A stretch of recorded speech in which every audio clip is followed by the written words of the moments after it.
ఎదురులేని కళ్యాణగుణ సంపన్నుడు, నిరంజనుడు, మెరిసే మణిమయ కిరీటమున్న ప్రకాశ సుందరుడు, ఆజానుబాహుడు, అరవిందలోచనుడు అయిన ఆ శ్రీయపతిని నా హృదయములో స్థిరముగా నిలుపుకొని సర్వస్వము అతడే అనే ఆశతో బ్రతుకుతున్నాను. ఆ స్వామి నాకు కనపడక బెంగతో నా చేతిగాజులు జారిపోతున్నాయి. అరవెరిసిన మాధవి పుష్పలతల సొరపొన్నల తోటలలో అలుపెరగక ఆలపించే ఓ చిన్ని కోకిలా, నా బెంగను తీర్చే పగడపోదరపు నా స్వామి, తొందరగా వచ్చేటట్లు నీ తీయని గొంతుకతో కమ్మగా పిలవవా? దిక్కులు పిక్కటిల్లే శబ్దము చేసే తెల్లని పాంచజన్య శంఖము ఎడమ చేతిలో ఉన్న నా స్వామి నాకు తెలవకుండా నా హృదయములోకి అలవోకగా వచ్చి తన విరహపు వేదనతో నన్ను బాధ పెడుతున్నాడు. తేనె నిండిన సంపెంగలలోని మకరందమును ఆనందముగా ఆరగించి మధురమైన రాగాలాపన చేసే ఓ చిన్ని కోకిలా, తెల్లవారుజామున వేగుచుక్కవలే కనిపించే నా స్వామి, ఆ వెంకటేశ్వరుడు తొందరగా ఇక్కడకు వచ్చేటట్లు మృదువైన నీ తీయని గొంతుకతో కమ్మగా పిలవవా? రథము పైన సాగే రావణాసురుడి మీదకు బాణవర్షమును కురిపించిన శ్రీరామచంద్రుడు నన్ను మరిచిపోయి నా దగ్గరకు రావడం లేదు. వికసించిన పూల తోటలలో కమ్మటి సువాసనల మధ్యన తుమ్మిదల మధురమైన గానమును వింటూ ప్రియురాలితో కలిసి ప్రశాంతముగా జీవించే ఓ చిన్ని కోకిలా, నా నీలరత్నమణుల స్వామి తొందరగా వచ్చేటట్లు నీ తీయని గొంతుకతో కమ్మగా పిలవవా? స్వామిపై విరహముతో నా శరీరములోని ఎముకలన్నీ కరిగిపోతున్నాయి. ఈటెల వంటి అందమైన నా విశాలమైన కన్నులు నిద్రను ఎరుగక గుంట కన్నులై జీవమును కోల్పోతున్నాయి. ఆ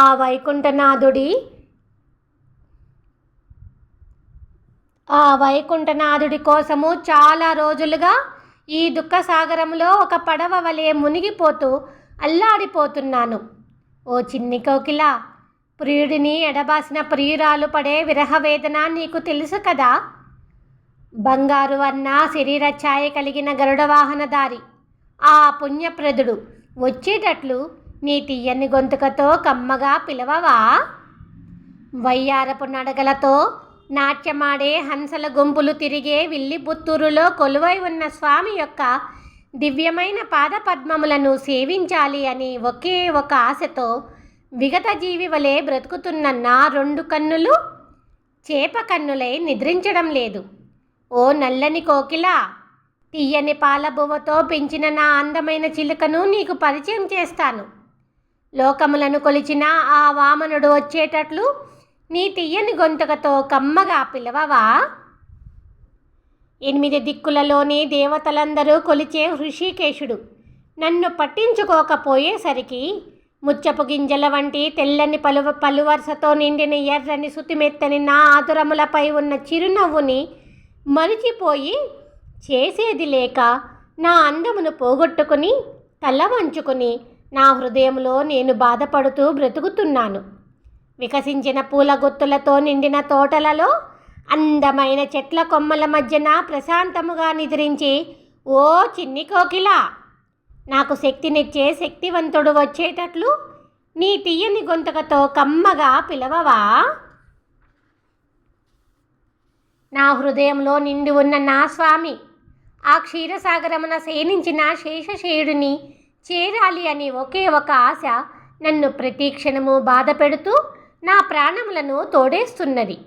అందమైన రాగమును తీసే ఓ చిన్ని కోకిల, శంఖచక్రములను గదను చేతపట్టిన వనమాలి ఎక్కడో ఏ లోకములో దాగి ఉన్న నా స్వామి ఇక్కడకు వచ్చేటట్లు నీ తీయని గొంతుకతో కమ్మగా పిలవవా? నీకు పుణ్యము ఉంటుంది. విశాలమైన చేతులతో శివధనస్సును విరిచిన ఆజానుబాహుడు రహస్యముగా వచ్చి మాయ చేసి నన్ను వశపరుచుకున్నాడు. ఈ విషయము మా ఇద్దరికీ మాత్రమే తెలుసు. తీయని మామిడి పండ్ల తోటలలోని లేత మామిడి చిగురును తినే ఓ చిట్టి కోకిల, ఆ ఆశ ఆశ్రిత వ్యామోహనుడు, నా మోహనాకారుడు ఇక్కడకు వచ్చేటట్లు నన్ను పిలిస్తే నేను నీకు ఏమిస్తానో చూద్దుగాని రా.